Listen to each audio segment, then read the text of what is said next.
Alors je disais, vous n'êtes pas content, parce que On n'est pas à la hauteur des ambitions. Emmanuel Macron n'a pas inscrit, par exemple, le problème du système de santé dans sa lettre à tous les Français. Donc ça n'est pas dans le grand débat, ça n'était pas dans les sujets du grand débat. Est-ce que ça ressort dans les revendications, les doléances de ceux qui participent au grand débat? Je regarde à la télévision les débats auxquels participe le président de la République. Je vois qu'il n'y a pas un débat dans lequel on ne lui parle pas de santé.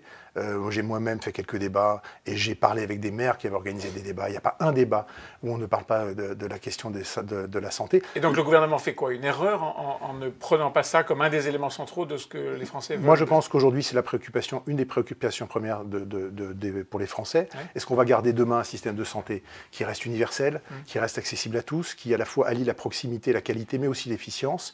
Et ça, c'est une question qui interpelle les Français. Ils savent qu'ils mettent de plus en plus de temps à obtenir un rendez-vous chez le médecin et que c'est de plus en plus difficile aussi d'avoir accès aux soins. Et mais ça, ils le disent. Gratuit.